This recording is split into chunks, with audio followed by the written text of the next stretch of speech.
Thanks for listening to the Pharmacy Podcast Network.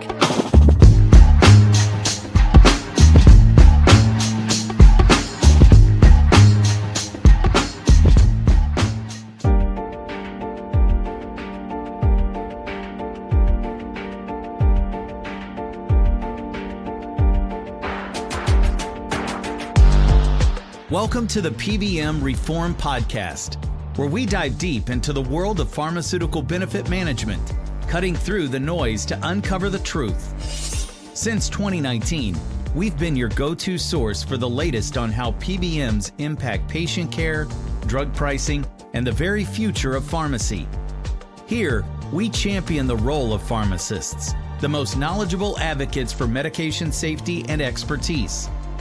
Join us as we expose and generate discussions that are reshaping healthcare and explore how we build a better payment system which focuses on advancing pharmacy care.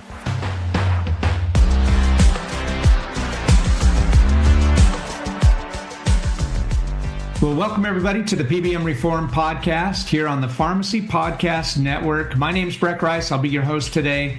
And it's been my privilege to work with community pharmacies now for over 20 years. I love the industry, and it's been a great time to work with fantastic pharmacists and community pharmacies across the country.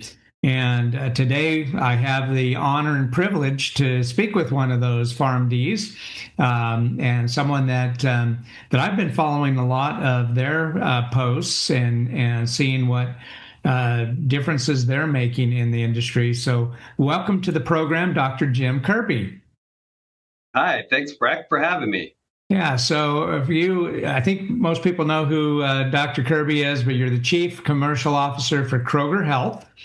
And wanted to jump into a little bit of your you as a person first before we get into what you do and the work that you do at Kroger Health. So, Jim, where did you grow up? Oh, we're going way back to the beginning. So I grew up in Northeast Ohio, North Canton specifically. So Pro Football Hall of Fame is the claimed the fame, I guess, of what put Canton, Ohio on the map. And went to school at Ohio State to get my pharmacy degree. Back then, I think it was only Ohio State. They added the sometime later after I graduated. And then eventually made it down here to Cincinnati and was the last post-BS PharmD class in the state at the University of Cincinnati. And met my wife in that program, and we settled here, and the rest is history. Yeah. Now, is your wife also a pharmacist?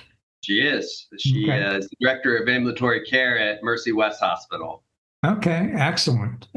Keeping it in the family. And so when you were growing up, did you know you always wanted to be a pharmacist? How did that come about? Man, I had no idea what I wanted to do when I grew up. And thankfully I had a father that he helped guide me in the things that I shouldn't do when I grow up.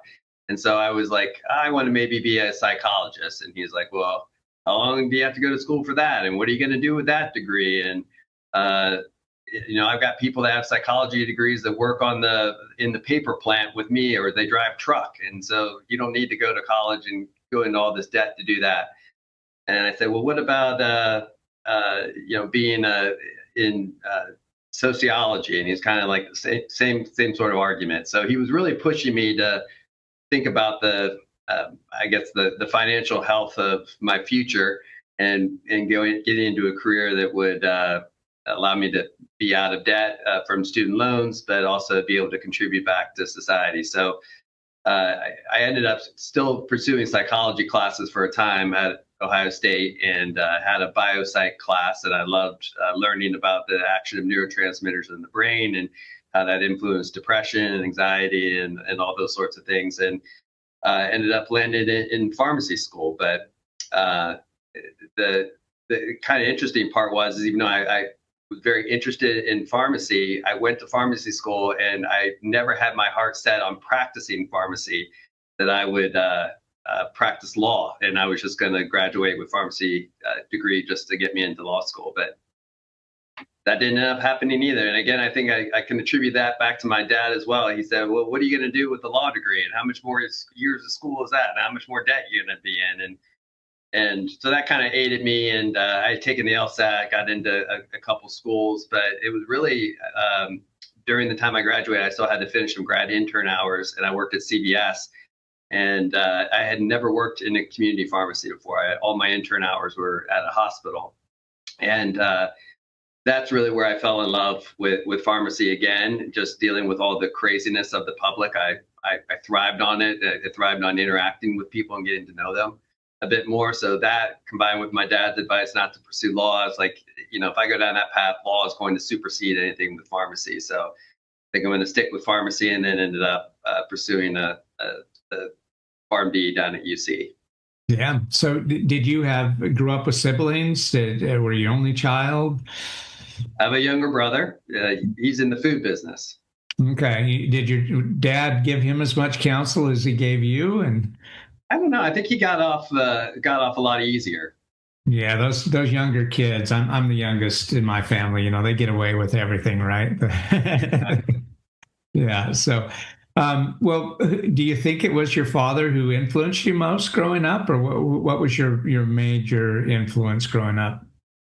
Well, I was the first person in my family to go to college.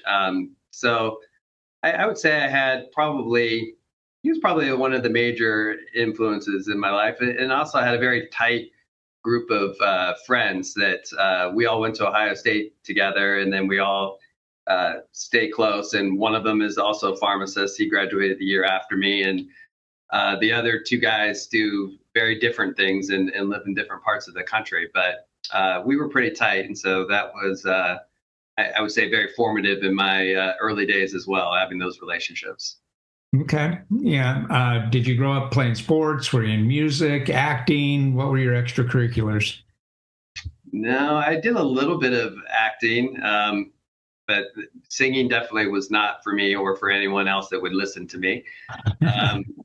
I was more interested in technology and computers. And I remember, now I'm really dating myself, of like the first Atari computer, not the Atari 800 that you played Space Invaders on, but like the Atari computer. And then I built my first computer at home. And so I was really into programming and those sorts of things. So really a nerd at heart. I loved Latin too. Excelled in that and participated in some different competitions for Latin scholarship. So that was, now I'm really making myself sound like a nerd, but those were kind of the fun things I enjoyed, as well as playing backyard football and stuff with my friends, but did never do any high school structured sports. Okay. All right. So, got your PharmD, you started, I guess you interned at a chain, so you saw the retail side, and then where'd you go from there in your career, and how did you end up landing at Kroger? So one of my buddies that was in pharmacy school with me, he was from Columbus. And so he had kind of had it with being in Columbus and wanted to do something different, but he wanted to stay in Ohio within driving distance of his aging parents. So he said, hey, I'm going to move either to Cleveland or Cincinnati. You want to come? And I was like, sure, I'd be open to either one. I mean, Cleveland was only an hour from my parents, and Cincinnati would be 3.5. So I was like, either one. And so he's like, great, I've got a interview with Drug Emporium down in Cincinnati. Would you like to come? So, I mean, this was like predated the Step Brothers movie, where they had dual interviews. And I feel like that's exactly what we did.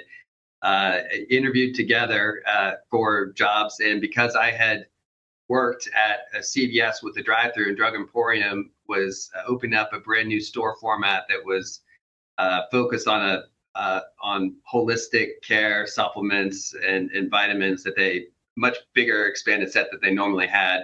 And they had a drive-through that they wanted somebody with some level of experience. And so my short time at CVS qualified me to manage that store. And then my buddy got a job as a staff pharmacist at a different Drug Emporium. So that's what initially brought me to Cincinnati, and really built that business from the ground up. I had to do doctor detailing and do health fairs across the city of Mason, here north of Cincinnati, and really learned the alternative complementary medicine side of the business too, and interactions with pharmaceuticals and whatnot. So it was a great learning experience all around.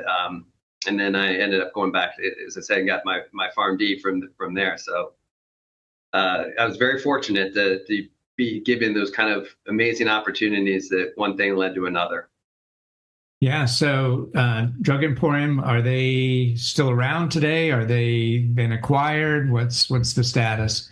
They are gone. They've all closed down shop. And when I was in PharmD school, they were really pushing me. UC was great because it was a very small program.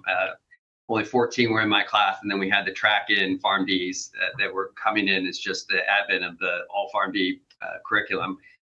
But the dean and the assistant dean and the chair were all very invested in my future and all of our futures and what we were going to do. And the thing that they had kept talking to me about was clinical pharmacy in the community. They said there needs to be a focus on delivering clinical services in a community pharmacy setting. It can't just be about putting pills in a bottle. And they said that I would be perfect to lead that effort, and that there was a connection at Kroger, and that they wanted to have kind of a shared faculty position, but they wanted to be a full-time employee of Kroger. And so it was a new position that they were developing, and that's what they wanted me to pursue. I wasn't exactly sold. I was going to do a residency and had applied to some different programs, but at the end of the day, I ended up choosing the Kroger route. Yeah. So now how many years have you been with Kroger?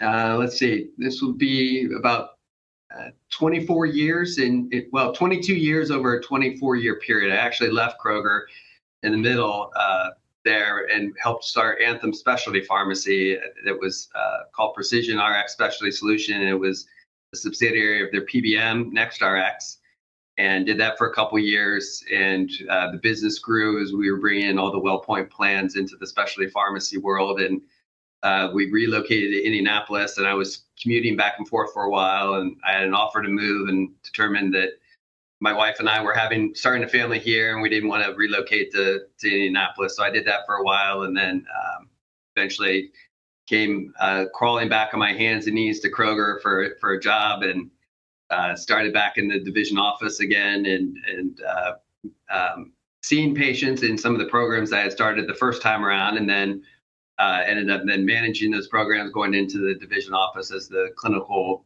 manager, and then came here to general office in 2013.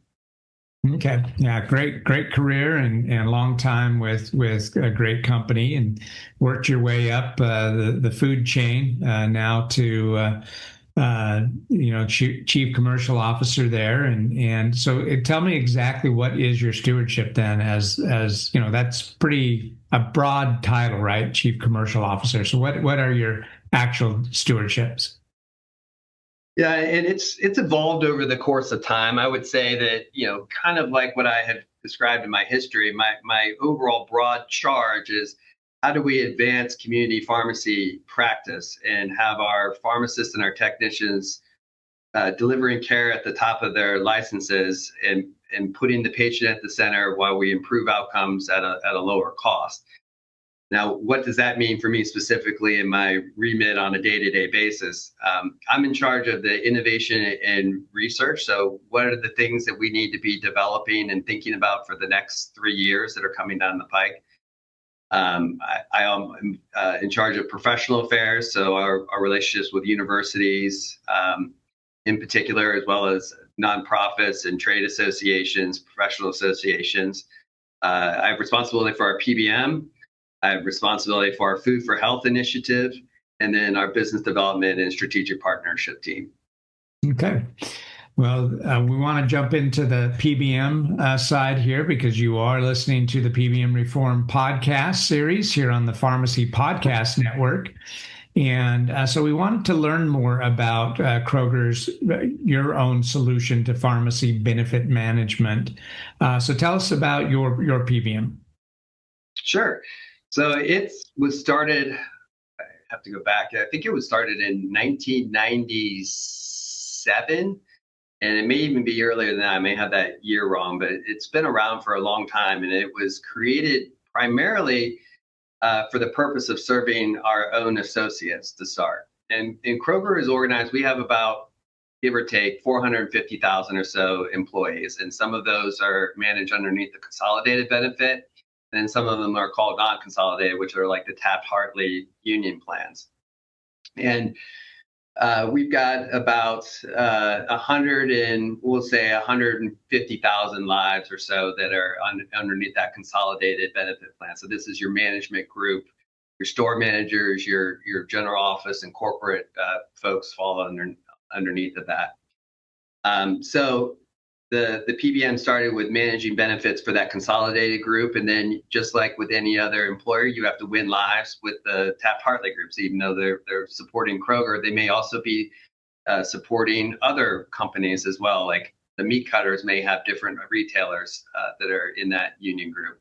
So you have to go and bid and win those groups. So we were successful in winning some of those groups. We don't have all of them, but we have a portion of them. And that's really where Kroger prescription plans stabilized itself for a number of years. And then eventually it started to kind of spread its wings a little bit and serve as a solution for other self-insured employers, particularly smaller ones.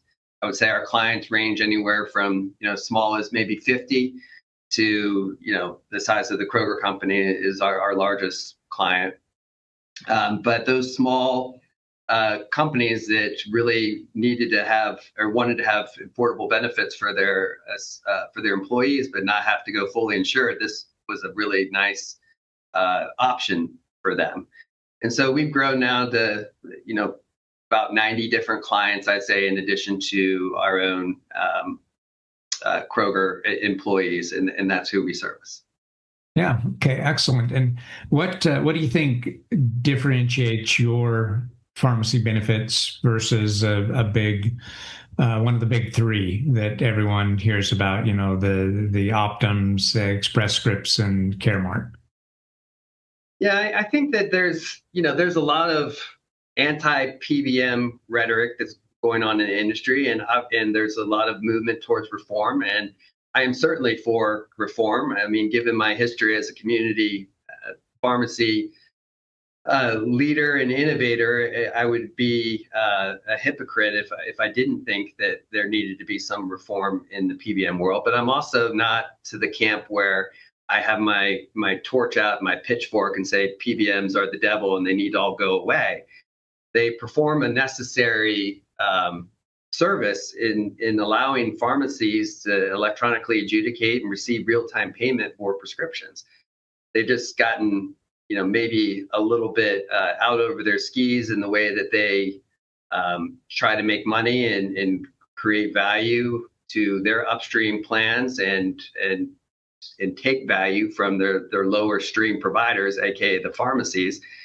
And obviously there's issues with transparency in payments and the games that the PBMs play with getting you on definitions and rotating MAC lists and so on and so forth.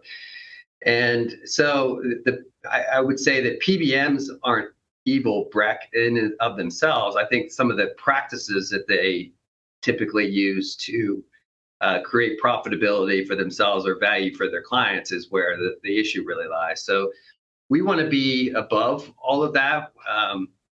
We have to operate as a PBM, but we're not going to play the games. We're not going to try to screw pharmacies out of fair and reasonable reimbursement. So I think that's probably the biggest, foundational point that I want to make is that transparency and fairness is absolutely key. But now I think we've come to a place where many PBMs are, using those same terms, and they've almost become euphemisms. And everyone claims that they're fair and transparent, and what does that really mean? They're fair and transparent to the extent that they're willing to share with you those fees or those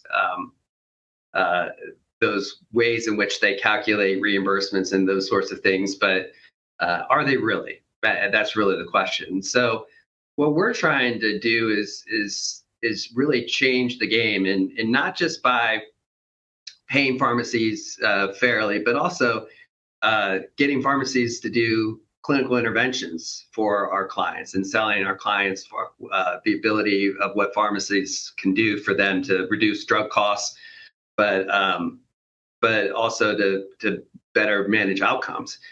So like for our, for Kroger pharmacies in general, I'll just speak to this versus the, pharmacies that we don't own. Our Kroger pharmacies do more than 5 million clinical interventions a year. And that's not drug utilization review. That's just not for KPP either. That's for all of our book of business that Kroger Pharmacy has. But KPP pays Kroger pharmacies to do those services, to manage adherence, extended day supplies, CMRs, suboptimal drug use, even naloxone prescribing for high-risk opioid prescriptions. So really the gamut of clinical services by a pharmacy. And we pay for diabetes management and hypertension management too. Those programs, we've had a couple different iterations of those programs over the course of time. So that's one thing that we want to stand by, is the power of community pharmacy. And if I look ahead of where we want to go, is we want to look at how do we now take the access of our membership at KPP to Kroger pharmacies and other pharmacies that can provide a similar or standard service set, and bring food into the picture as well, and really look at the holistic and social determinants of health needs for our membership, and bringing that opportunity to our employer base to say, like, let's forget about PBM profits. We don't even need to be thinking about that. Let's just talk about the membership, and how do we use these pharmacies that are in we'll call it a pseudo clinically integrated network, to deliver the right interventions at the right time, to be thinking about food, transportation, and these other benefits, to deliver for you a healthier member population that's contributing to your bottom line. What if PBM profits weren't even on the table? When you think about fees and cost plus, like, what if we just took those all off the table and you took those savings and invested in your associates in that way? Would that be of interest to you? And I think that's the game changer. I think if PBMs go back to what the PBMs are supposed to do, just, provide a service, but you instead focus on the interactions that you have with the patients to improve outcomes and costs. That's the power of the PBM with the community pharmacy. Yeah, and Dr. Kirby, that's what caught my attention about you when you started talking about that, when that very thing that you just covered, and how food could be medicine, and how we should change the focus on preventative instead of reactive. That really caught my attention. I thought, man, you're onto something. That's what I think all community pharmacies should be focused on, is what can we do for prevention wise versus just being a dispensary. And that's very reactive, right? We could do another podcast series just on that, but keeping in the theme here of PBM, it does make sense personally to me to take care of your own employees, right? You have your own pharmacies, you have your own employees. My company, even though we only do workers' comp, right? We don't do any of the commercial plans, and workers' comp is only like 1% of all those claims. But still, it's so much easier to do that for our own clients who have their own pharmacies, right? In fact, we help a large hospital system out west, just straight pass through. If a nurse accidentally gets a needle stick, that's a pretty costly drug therapy that they have to go on to protect them from, all the blood diseases, HIV, hepatitis, et cetera. And it's a pretty expensive therapy. Well, we do a straight pass through. It's that, employer or that hospital patient at that hospital's pharmacy. It's the straight cost of the medication. It's got to save them millions of dollars a year, right? So I could see that benefit doing the program that you started out to do for your own employees, Kroger's employees. But now for these self-insured companies that don't own their own pharmacies, you hope they use your pharmacy, but they could go to any pharmacy, right? How do you price that and still make it work out for a cost containment for the employer, but still a fair reimbursement to the pharmacy. Yeah, I mean, in today's world, in the traditional PBM employer relationship, that has to, your cost to your wrap network is built in to the overall pricing that you're giving. We don't favor Kroger pharmacies over and pay them differently than what we would pay other pharmacies. I think that has to be, rule number one. But if an employer is choosing a preferred or an exclusive network, obviously there's different benefits that are conferred based upon that. And that's where I'm trying to drive towards, to say, like, what if, like, here in Cincinnati, we're based, and we have high market share within Kroger here in Cincinnati. Why wouldn't any other local employer here in Cincinnati not want to use Kroger pharmacy in the Kroger store if they were getting these additional benefits like food stipends and clinical services at the pharmacy? It makes all the sense in the world, and it basically functions like they are an owned entity, like they are treating their own associates just like we treat our own associates. So I think that's really where we have the right to win, is in the place where we have market share within the stores. But I think this goes, and I have a vision that it's not just about Kroger, and it's not just about where we have market share, that if you pick any other competitor, I'm not going to say them by name, but if they agree to a standard service set and agree to deliver certain outcomes, and that we're measuring it in the same way as Kroger pharmacies are, whether they have food or whether they don't. Now, if they have food, then I kind of have to apply the same thing. Like, are they measuring the nutrition of the purchases in the same way that we are, so we can aggregate the data? But you can create this cross-organizational, clinically integrated network across different competitors, and you could do the same thing then nationally than you could in a highly concentrated Kroger market. Yeah, absolutely. How do you handle reporting? Is there a pretty robust communication channel between you and your clients on reporting those very measures that you're tracking? Yes. I mean, there's detailed reports on the clinical programs, from utilization and success rate to the outcome measures. But then also on the more traditional PBM side, I would say that we have, in other PBMs that are small or boutique, I think this is where they kind of stand apart too, is that they have very specific drug level reporting, which they typically don't get that kind of information from the big three. Right. How does your PBM handle rebates? I mean, really, that's up to the employer. You still have employers that like to focus on rebates because that's part of the way that they built their P&L. Is built on that. Then you have others that want the lowest absolute net cost. We try to, again, in the spirit of transparency and education, we try to take a higher road approach, I guess, with our employers and let them know, like, here are the different scenarios that you might be considering, and here's the pros and cons of this. We like to recommend the lowest net cost. Now, that doesn't mean necessarily, in the case of specialty pharmacy, only biosimilars. I think what it does is it takes into account, like, lowest net cost would be consideration of what the expected rebates would be, what the expected conversion rate and adoption rate of a particular formulary choice would be. And we try to, walk hand in hand with the employer to educate them on what's realistic, what are their goals, and how do we achieve the lowest net costs for the most clinically integrated, most clinically efficacious product.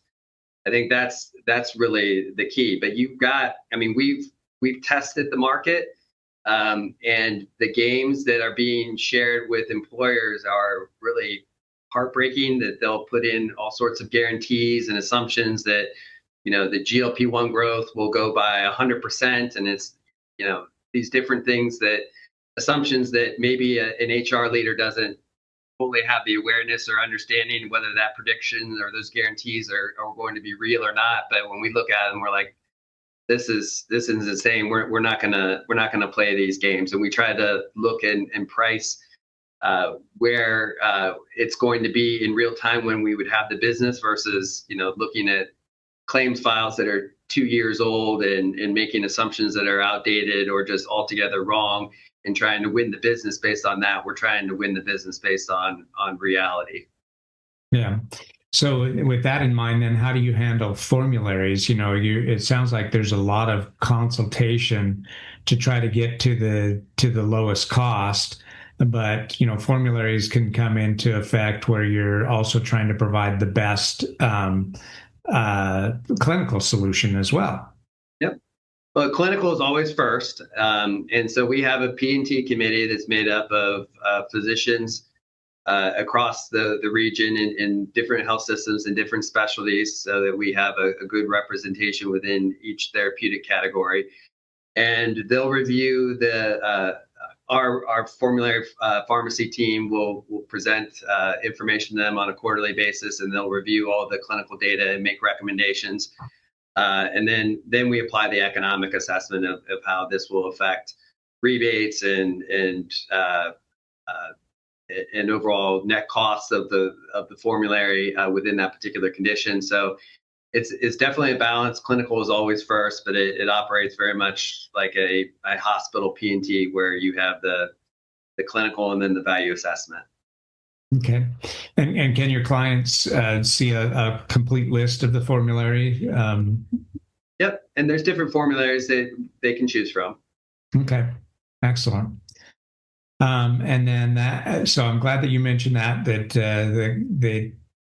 first clinical is first, and then you look at the cost. And so we see, I think that's one of the bad raps of PBMs today is that, and it's always the outliers, right? One patient couldn't get one medication, but 200,000 patients are getting a formulary medication that's working just fine, but you hear that squeaky wheel not being able to get their one medication because it was not on formulary. So I'm glad that you take that approach. What additional data or reporting you think sets you apart from the big three PBMs? Well, I mentioned about certainly the rebate reporting and getting down to a level of specificity that they big three typically don't, and there's also a level of data and reporting that's provided in order for us to be consultative in helping them think about a particular formulary or think about formulary changes that we would maybe ask them or recommend that they make, or clinical programs that we would ask them to be involved with. But I think the other thing that gets really interesting is when you have employers that will give us access to the medical data and combine that then with our prescription claims data. And then that becomes a very rich opportunity for us to make more intelligent recommendations and new recommendations that we maybe otherwise wouldn't have purview into. So that's a key thing. Not from your question was more output directed, but even from an input direction, I think that's maybe a differentiator too. Is we start to think about the food and purchase data and the medical claims data and the pharmacy data. The more data sets that we have available to us, the better and differentiated service we can provide. Yeah, and that was a good lead into my next question, was how fluid is, the opportunity for a client to go in mid-year and make adjustments and changes based on maybe more evidence that's now being gathered. Sure, quarterly. Quarterly is generally, because you have to have some sort of structured cadence so that you're not just going at will and things are just changing midstream and people don't know what end is up. But clients have the opportunity to make changes, and we regularly make changes on a quarterly basis. Do you have some kind of a pill process for that one-off when a patient really is feeling like they need a name brand, but the generic is on formulary? Yeah, our clinical team reviews all appeals, all level 2 reviews and all appeals. So there is the opportunity to look at, what is this patient's unique case? Why did they need this non-formulary drug? Do they have allergies to the other drugs in the class? Have they tried it and they failed? What's going on here? So there is that. There is that process put in place. And in fact, when I came to general office, I was that formulary review, or not for the PA review pharmacist for KPP. So it was hard because, I had a bleeding heart. I'm like, well, of course we're going to approve this. They need access. As a community provider, that's, you're always kind of your first point of view is how do you get this patient their drug? Versus on the plan side, you're looking at, what's the cost? What's the other ramifications here? So I think that balance that we have with Kroger prescription plans, like with myself now leading it, of pharmacists thinking like community pharmacy providers, but doing it with the plan fiduciary interest in mind. Wow, that's excellent. Well, is there anything, Dr. Kirby, that we haven't discussed that you think is important that we should let our listeners know about? I think we touched on most of the things. I would say that, for the listeners and my fellow pharmacists out there, is that I would say a couple things. One is I would find ways to work with PBMs and challenge them on what you can do to improve the care of their membership. They're open and looking, and oftentimes they're looking to digital or virtual solutions for diabetes management and hypertension management. But our staffs are more than equipped to be able to do those sorts of things and deliver, I would say, better outcomes because of the longitudinal relationships that we have and exist more than just in a digital or virtual ecosystem. So that's one thing. And the second thing I would say is stand your ground on things that should be managed by the pharmacist as providers and not taken by the PBM. So, for instance, medical billing for test to treat services and chronic disease management services. I just use that as an example that you could work with the PBM on and bill as a B2B service provider. But you could also, particularly as we move forward with provider status in certain states, or just, being considered as such by the payer, billing those encounters on the medical benefit and getting into the medical networks and dealing directly with the upstream plan is absolutely key. And you've got several PBMs that are trying to insert themselves in that space and bill those medical clinical encounters as a NCPDP transaction. And I think that that's completely inappropriate. We are providers, we are clinicians, and we need to act like the rest of the provider community and become providers in the medical networks, bill as such, and not allow the PBMs to negotiate on our behalfs. Very well said, and I'm glad that you brought that up. That's a key point. A lot of community pharmacies and grocery store chains and others are looking at how to expand their scope of services into more clinical. And for me, it's another way to bypass the poor reimbursements of just dispensing the medication and offering more services to your patients. And it's going to make those patients more sticky to you if you're providing those additional services as a community pharmacist. Well, some rapid fire questions for you real quick, Jim. Just first thing comes to mind. You ready? Are you more of an early bird or a night owl? Neither. How about that? It depends on the circumstance. That's right. If there's bourbon involved, then maybe late night. But on a given work day, I like to rise early and have my alone time. Yeah. Okay. Excellent. And then, do you prefer the mountains or the beach? Mountains. Okay. And do you prefer coffee, tea, or something else? Coffee. Stronger the better. Okay. If it can kill a small rodent, that's the type of coffee I like. your spoon stands up in it, right? Exactly. Excellent. So, well, thank you, Dr. Kirby, for being our guest today on the PBM Reform podcast. It was great to get to know you a little better, and I hope that this has been educational to a lot of our listeners today. So thanks again for being here. And you have been listening to the PBM Reform podcast here on the Pharmacy Podcast Network. Thanks, everyone.